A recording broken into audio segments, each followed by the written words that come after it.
The information provided in this podcast is for general knowledge and informational purposes only. It does not constitute medical advice. Always consult with a qualified healthcare professional for diagnosis and treatment of any medical condition. The views and opinions expressed by guests are their own and do not necessarily reflect the views of the Unplugged Healthcast or Dr. Wall.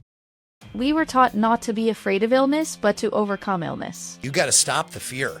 You got to stop all the shots. 72 shots into your kids before the age of 8. This is not healthy. We got a chronically ill world, and we got to wake up and realize that inside is where your immune system can defend, can create natural immunity. Neck pain, backaches, headaches, fatigue, the list goes on, and you're likely on it. Tired of the broken system and big pharma? We offer logical solutions, teach you to think critically, and empower you to reclaim your health. Welcome to the Unplugged Healthcast with Dr. Kevin Wall.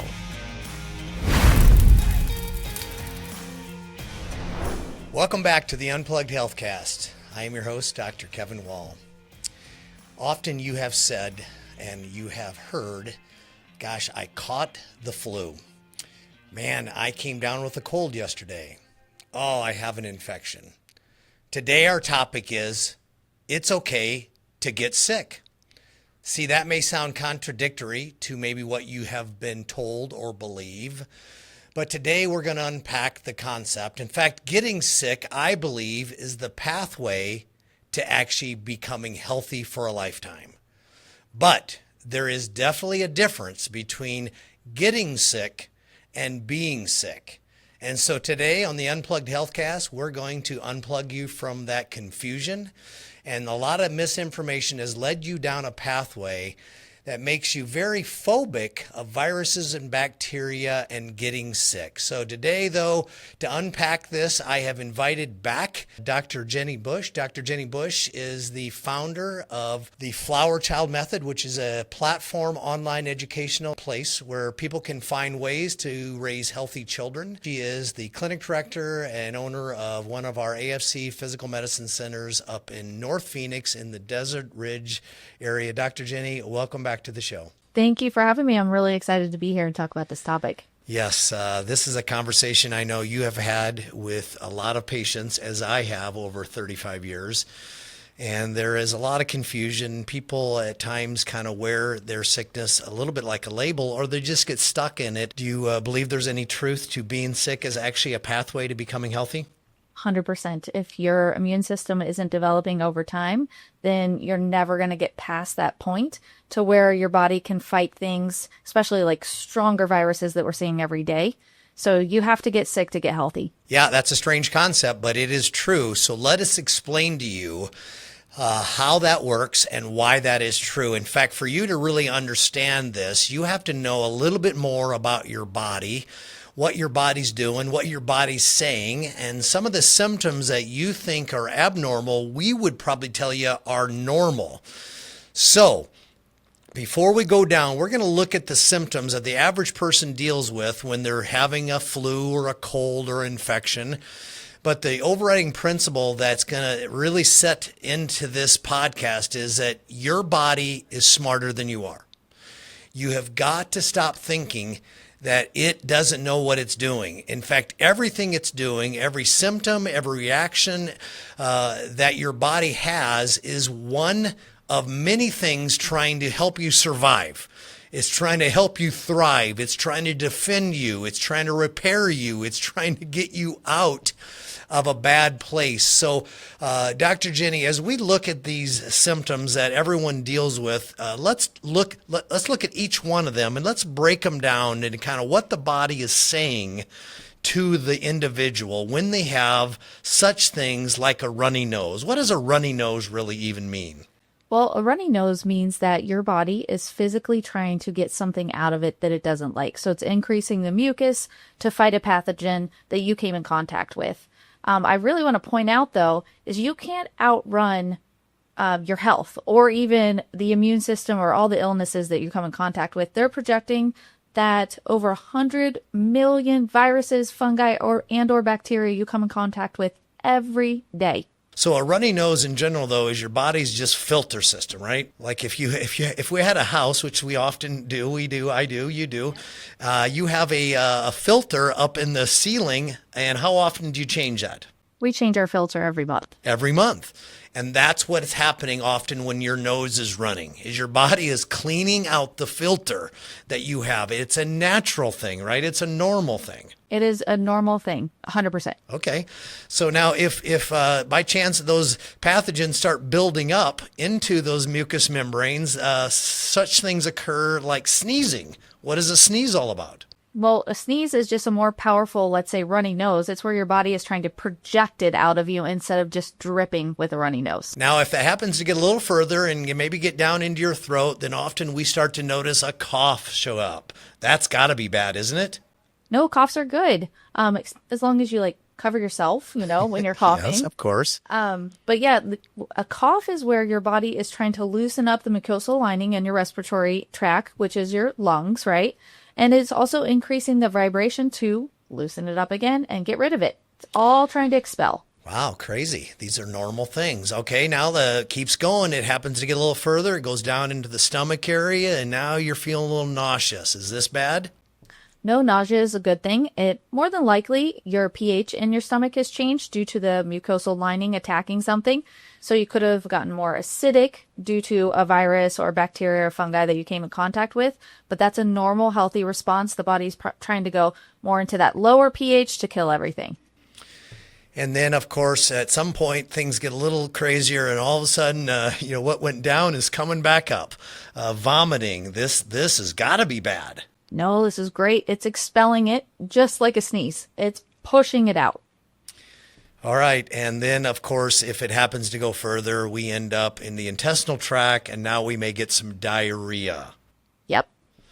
And again, I assume this is a similar problem, right? If we couldn't come out this direction, it's going to go out faster the other direction. Yep, the body does a really great job of getting rid of it. It's amazing, isn't it? If you start understanding what your body's doing, it's smarter than you are. Well, now there are a couple different levels where the body maybe has went a little further into something that it's fighting, and you may get a fever over general achiness where everything is this is the classic flu stuff, right? Where people kind of get into something and their body's in a fever and the achiness. And what are the benefits of a fever and maybe general over body shivering achiness? Well, the benefits of that is meaning you're going into your second response mechanism that's innate inside of you. But the reason a fever is good is it's burning it out. So the virus is taking over and the body says, whoa, I got to burn this out. I got to kill more than just one, which would be like acute runny nose. So it's just killing it in general. It is. Yep. All right, so there you go. The probably 7 to 8 major symptoms of what you believe getting sick looks like. We just help you to define. Those are actually ways for you to become healthy, for you to kill, expel, get rid of, eliminate these pathogens, these bacteria, these viruses that you are phobic for. So kind of back to just a moment, as people get really fearful of this, you mentioned a number there. There was a lot of pathogens we could get exposed to. How many did you do the research on that the average person sees on a daily basis? 100 million.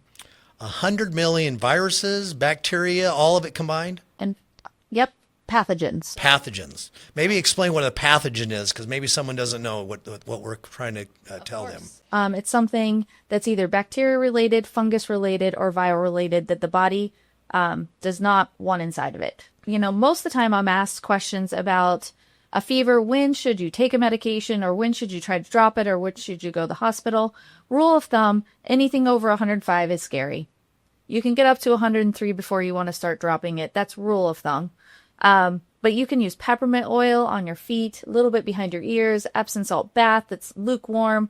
That'll help with fever if you want to just monitor it. Because when you have a fever, it's miserable. You don't feel great, but there is a reason to let it ride. And that just, I think, hits our one of our main topics here, which is the worst thing you can do is override your body's mechanisms, to just decide that, hey, I know better than my body, and I'm going to suppress, eliminate, reduce, try to get rid of all of these signs and symptoms. When people decide to do that and they take this antipyretic medication, these antihistamines, these medications to suppress and reduce, what ends up happening to that sickness? What you're doing is you're killing your innate response to immunity. So does the problem last longer or last shorter? It takes a lot longer. It does. This is why a lot of you guys get sick and you stay sick for so long, because you're really eliminating your body's natural mechanisms to pull you out of this thing. Okay, if they do happen to kill it through some of these medications that are out there, antibiotics, whatever they have, does this really mean that next time they see it, they're going to be able to defend against it again? Or is this meaning they're just creating partial or no immunity to it? It would be partial or no immunity for sure, because you stopped your natural innate response. Got to stop overriding the human body. It knows more than you do. You got to let it ride. And if you do, you will see benefits we're going to talk about in a second. So the second thing you need to understand about your body is that there are natural mechanisms in place right today for all of you that can actually help you defend yourself against any pathogen, any virus, any bacteria, any fungus. If your body is healthy and these systems are working, you have a really high chance to either not really get sick very long or maybe not get sick at all. We're going to break this into 3 different categories. There are the first most obvious category of defense your body has. I want you to picture your house. In a healthy, strong home, you have a really good roof. You have great siding with new paint or stucco. Your windows are strong and tightly sealed. Your doors are strong and locked, and hopefully you have a security system. And if you do, there's very little chance that the bad things from the outside are going to get very far in the inside. But in the human body, we have a similar thing. It's called the physical barrier. Would you help them understand what the physical barrier is in the human body? Yeah, that's the first part of your mechanism to heal, right? Or your immunity. Your physical barrier would be your skin. So skin, and then the mucosal linings of every orifice, which is all the holes in us, right? So yeah, we got mucous membranes in lots of places. We only think they're in our sinuses, but there's other locations that are there. And the mucous membranes, I always related it to like one of those fly strips. Those things are kind of gross. Remember growing up on the farm, you had the fly strips everywhere? Yeah, they're disgusting. They are disgusting. But after a while, the fly strip dried up, and then what happened? All the flies are back. Yeah. See, the mucous membranes are designed to be wet. In fact, as you said, when you're exposed to something, you said the mucous membranes get more moist. Yep. And it's just like another way with your skin also has mucous membranes of sweating. So when you have a fever, you're sweating, it's toxins coming out of you. That's a physical barrier. When the mucous membranes get irritated, infected like that, often they swell, right? Yep. And then we kind of get congested, and that becomes what people think are bad signs. But another sign that your body is fighting, and you shouldn't probably override that either.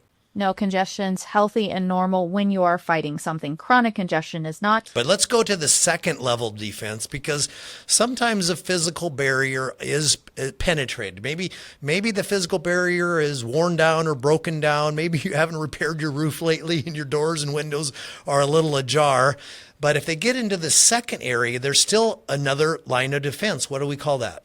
Well, we call that non-specific innate response. But before we talk about that, a few ways that your physical barrier breaks down is through chemicals, right? Chemical exposures, toxin exposures. So antihistamine medications, Flonase that breaks down the mucus, dirty deodorant with a lot of aluminum that blocks up your lymph nodes, perfumes, lotions, everything that sunscreen, the things that clog your skin and don't let the toxins come out are really bad.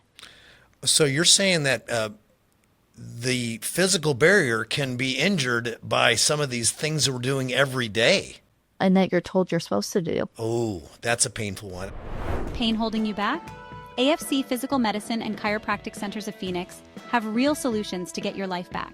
With 9 valley-wide locations, we offer integrated care including chiropractic, medical, and nutritional support. Our approach goes beyond prescriptions, combining therapies to help you thrive. Don't let pain define your story. Take the first step towards living life to its fullest. Call us now at 480-210-6103 or visit afcchiropractic.com to schedule your appointment. I was out playing pickleball the other day, and a guy brought out the sunscreen. He asked me if I want some. I go, no, thanks. I don't like skin cancer. He said, my daughter's a doctor and told me I should wear this. And I said, well, let's flip it over and look at the label.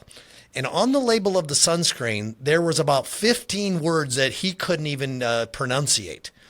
And I said, everything you put on there is actually going inside of you. And are you good with that? He looked at me and goes, why'd my daughter tell me to do this? Why are people told to do all these things and act like perfumes and lotions and toxins don't affect our physical barrier? I'm not sure I have a direct answer for that. I think America is really good at advertising products, and we're consumers, so we like to buy things. We like to smell nice, and then they're able to hide a lot of things. I mean, natural sunscreen, take chlorophyll, which are just tablets from a plant. Wow. Or wear a hat. Cover your skin. Well, all this stuff you guys are doing, from the perfumes, the lotions, the antiperspirants, the sunscreens, you are actually, by my analogy, you are just eroding your siding on your house. You are leaving cracks in your doors and your windows. So again, but if they happen to survive that one, and there's still a secondary system that could still help defend them. What's that one called again? Well, it's called the non-specific innate response. This one gets a little more complicated, a little more medical, but it's your lymph node system. It's your whole body trying to process the toxins through. We call it phagocytosis, and it's where your body produces phagocytes, which turn into neutrophils. And neutrophils, you've probably heard of this. It's when you get your blood work done in a hospital and say neutrophils come up on it, it means you have an active infection, so you couldn't have a surgery. And it's where your body's producing cells to attack the foreign invaders that got past the first barrier and pretty much encapsulate them, tear them all up, and then get rid of them. So when someone's in that stage, what would be the classic symptoms they would notice or feel if that second line of defense was working? This is where we're usually starting to take medications, unfortunately, and it's the congestion, the cough, starting into a fever. It's the beginning parts of feeling sick. This is where a lot of us just jump right into we're in charge and we know more than the body does, and we now supersede, override, subdue a lot of these natural mechanisms. And unfortunately, that leaves us into the later stage, the last line of defense. If physical barrier breaks down, the innate response is overridden, now we're into the third phase that your body's going to do kind of the last-ditch effort to keep you from really being sick. Yeah, so stage 3 is called the specific innate response, and it's I would say the most important response because it's what helps develop your immunity over time. It's where your body produces B cells and T cells, which then what they are, like, let's say memory cells of your immune system. So you came in contact with a specific virus. If you come in contact with it again next year, your body already knows it, so it can attack it really quickly and kill it immediately. So you don't have to work as hard. So it is the most important one, but it is the most scary one if you're constantly living in phase 3. If someone has stage 3 or their third mechanism goes into attack, chances are it's because they're exposed to something they haven't seen before. Right? There's a new viruses. Viruses, on my last flu shot podcast, if you haven't listened to it, you need to go back and listen to it. Viruses can mutate consistently. They're going to change variations and forms because they're going to survive. They're like cockroaches. They ain't going away. You can't kill them. You ain't going to vaccinate yourself away from them. They're part of our ecosystem. So ultimately, if a virus mutates itself and you're exposed to that, you're probably going to get to phase 3 and you're going to notice symptoms. Isn't this where maybe the fever gets a little higher, the body gets a little achy, you kind of go into what we would probably call the flu season or the flu symptoms? Is that true? Yeah, this is you're sick. You know you should stay home. You know you have to stay home. You can't function normally at this one. Right. But again, it's a normal reaction because now your body's trying to create this memory T cell that if this virus comes back in any variation, you're ready for it and you won't get sick again from that same or similar thing. You are developing natural immunity to that virus and or other viruses or pathogens. Yep, exactly. All right, well, there's the three mechanisms: physical barrier, innate response, that's just automatic and waiting for this, and then your body's ability to specifically target specific problems or specific unique viruses or bacteria. Let's just briefly go back to the number two.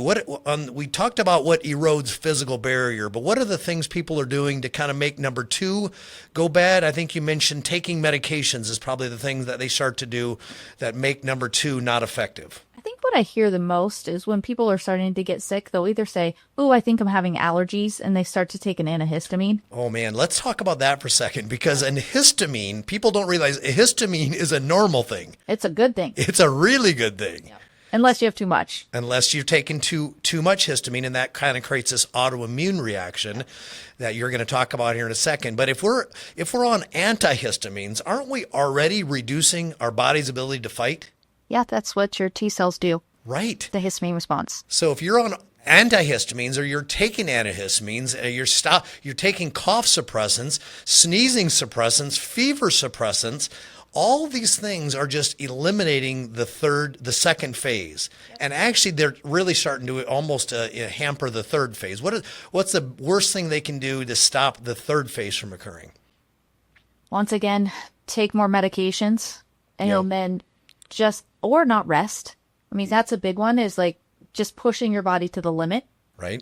Because often they'll take a medication, they think they're okay, and then they push and they go long, and then this thing gets drawn out. And then we're into days and days and days of being sick. You can see the problem and you can understand that your body's not stupid. It knows what it's doing. The problem is you're overriding it.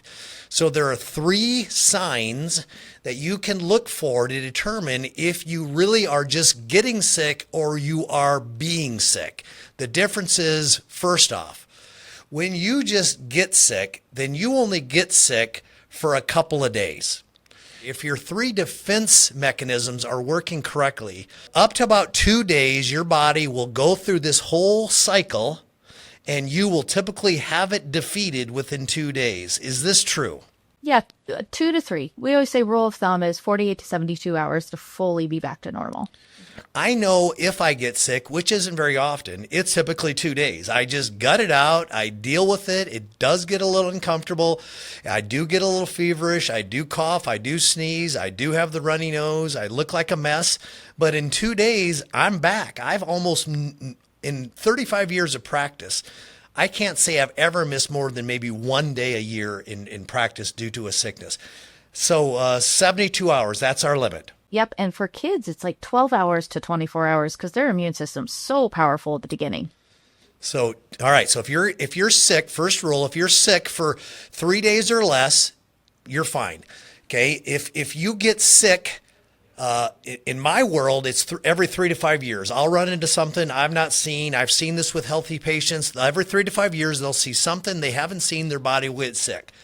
But if you're getting sick less than once every year, chances are you're probably okay. And then the last one to determine if you're actually healthy is that you're getting sick on something, but you never get sick again, which means you don't have the same problem, the same symptoms, the same area of infection, you may get sick, but it's never in the same area or the same conditions. Yep, that means you made it through phase 3 of the defense mechanism, and you developed the antibodies properly to fight. So natural immunity was created, and you were really now immune to that thing. You shouldn't get it again. So then the other three, the signs that you really are, unfortunately, and I don't mean to be rude, but you got to be real with yourself. You are just not healthy because people that are sick get sick. People that are healthy may get sick, but then they develop immunity and they don't get sick again. So the first rule is that if you get sick and you're sick for more than 3 days, have you seen, Doc, because I have, people come in and they're sick for like 2 weeks. Yeah, 100%. Yeah, that's really abnormal, but it's common.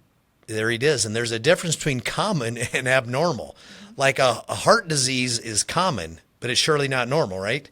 And getting sick for more than 3 days is surely not normal. Okay, the second one is you're getting sick every year. In fact, it's kind of the season for you. You say, I get sick every year. I catch the flu. I get the cold. If they're getting sick 2 to 3 times, even if it's different things, this is a problem, isn't it? It's a big, big problem. Yep. And then the last one, of course, is you're noticing the same thing show up routinely. How many patients have you seen that they always get sinus infections, and that's the area? A lot. And they always say, I have chronic sinus infections. And it's not even, you can't even track it. They'll say it's during allergy time, but then they say they have allergies all the time. That's not normal. Like, we don't have the same things blooming outside constantly. Right. They use that reaction that this is an allergy. And no, it's just your defense mechanisms are down. Your body's not functioning correctly. This is not a bug problem. This is a you problem, is that your internal 3 mechanisms are not defending. So let's leave them here because that's a little doom and gloom. 100 million viruses, lots of toxins, lots of potential, a lot of medications that are wearing you down. But let's give them some hope. There are 5 simple things that you can do every year, all the time, to be healthy for a lifetime. You can develop natural immunity. Let's go, Doc. I'm going to let you take this home. What are the 5 things, 6 things that everyone should be doing every year to be healthy and not to get sick, but not to be sick? Okay. So in general, avoid as much processed food and sugars. People always say cold and flu season's in the winter. That's when we have all the holiday events. We have more alcohol. We have more cookies. So you can cut down the processed sugars because that feeds the viruses. It feeds the mucosal lining with bad stuff. Number 2, what we can really do is you can take vitamin C. Dr. Wall, you have some really good vitamin C points. Well, when you're taking vitamin C, everyone kind of knows vitamin C is good. And I'll see people buying it at Costco in the buckets. This is not good vitamin C. Vitamin C made from corn, genetically modified corn, which is where ascorbic acid typically comes from in America. Almost all the vitamin C you're going to see on the typical CVS pharmacy, the Costco, this is corn vitamin C. This is of no use. It can only be absorbed about 5% into the bloodstream. We need vitamin C that absorbs in the 25 to 50% ratios. And typically these are vitamin C ascorbic acid coming from things that are not genetically modified. The one that I always look for is one from beetroots.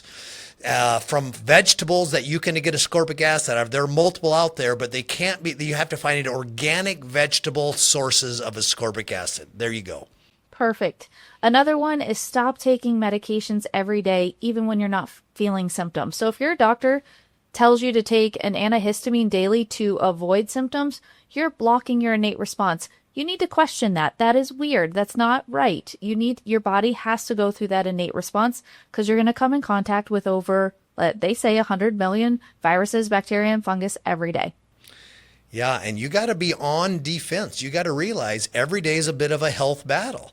And if you are just deciding, I'm going to leave the doors open, I'm going to keep the security system off, I don't care about the windstorms, the dust storms, the robbers in my neighborhood, I'm just going to keep taking the medications, keep taking the antihistamines, keep taking the daily aspirins, keep taking the Advils, and wondering why I continue to get sick outside of the paradigm of more than once a year. There is just logical solutions. You got to reduce or eliminate most all of those medications. And take us home here. There's a few more I know you know of. Yeah, a big one is sleep. And it's not as much how long you sleep, it's the rhythm of sleep. So there's an old saying, you go to sleep with the chickens, you wake up with the roosters, which means the roosters wake up at the same time, the chickens go to bed at the same time. That's really, really important, is going to bed, let's say 8 o'clock every night, waking up at 5 o'clock in the morning every day. Whatever your choice is, you want to pick it. There is no specific number for everybody when you're younger. You mean on hours? Like how much should someone sleep in a day? Like, because you hear this 8 hours you got to get every day. Is that true, or is there more or less? Every age group and even male and female are different. But rule of thumb, when you're younger, especially when the brain is growing and learning a lot, you got to sleep more. So kids should be sleeping at least 10 hours a night. When you get into, I say, your more stressful part of life, which is when you're raising kids and working a lot, you actually can run on less sleep and still heal. So let's say a minimum of 6 to 8 hours. And then when you're older, you do need more because your brain needs more to keep up with everything that's going on. So going back into that 10 hours of sleep. Any last tips we can give them? Yeah, there's 2 left, I think, that are really important. One is getting outside, fresh air, and sunlight, natural sunlight. If you cannot get outside in natural sunlight, there's infrared saunas that are amazing, increase your sweat, which helps pour out the toxins. And also a supplement that it's like everybody's talking about right now is methylene blue. Have you heard about it, Dr. Wall? Yeah, I started taking it. I'm excited. I can already feel a difference. I've gotten more energy already. Yeah, I see the science. It totally makes sense. Yeah, methylene blue's great. It's very actually inexpensive. And what it does is it coats your cells to keep them healthy, so those viruses can't attack it as well. So that's something you could look into. But really just getting outside, moving 30 minutes a day. If you can't, infrared sauna will really help. Well, you got to know that there is hope for your health, and there's really logical things you can do. And you do not need to be sick, and you do not need to be taking medications, and you do not be getting flu shots. Your body has the natural ability to create immunity internally, providing things are working correctly, you're healthy, you're taking care of your body. I got to throw one last one in there, is that when your nervous system is not functioning, your body has a strong deficiency in your immunity. So when your back and your neck and your spine are unhealthy, I'm telling you that you need to see a great chiropractor who understands your immune system, works with your nutrition, and helps your spine communicate, be healthy, adjust it. So whenever my kids or my wife ever get sick, they always say, Dad, can you adjust me? Honey, can you come and take care of me? I'm feeling something. I want to get my immune system up and ready to go. So you can do this, whether or not you go to a great chiropractor, follow Dr. Jenny's 5 or 6 tips on how to be healthy. I got to throw one last one in. We both grew up on the farm, and it was a fun thing. But when I grew up on the farm, my mom had chicken pox parties, measles parties. Isn't that really just based on all these principles we're talking about? Is take your kids and let them get exposed when they're healthy. We were taught not to be afraid of illness, but to overcome illness. Amen. All right. Well, if you help us get this thing out, we'll help more people. This show lives on you sharing it and listening. And thanks today for joining us today. This is Dr. Wall and Dr. Jenny Bush. I probably should say, if they want to find more information about you, how do they find the Flower Child Method? Yeah, they can go to my website, theflowerchildmethod.com. They can also find me on Instagram. And if they want to see you at the Desert Ridge AFC Physical Medicine Clinic, can they come up there and find you and get the answers up there as well? Of course. Yep. All right. Check her out. Check us out next time. We'll see you on the next podcast. This is Dr. Wall. Be healthy. Be safe. Never give up. Never give in. We'll see you on the next episode.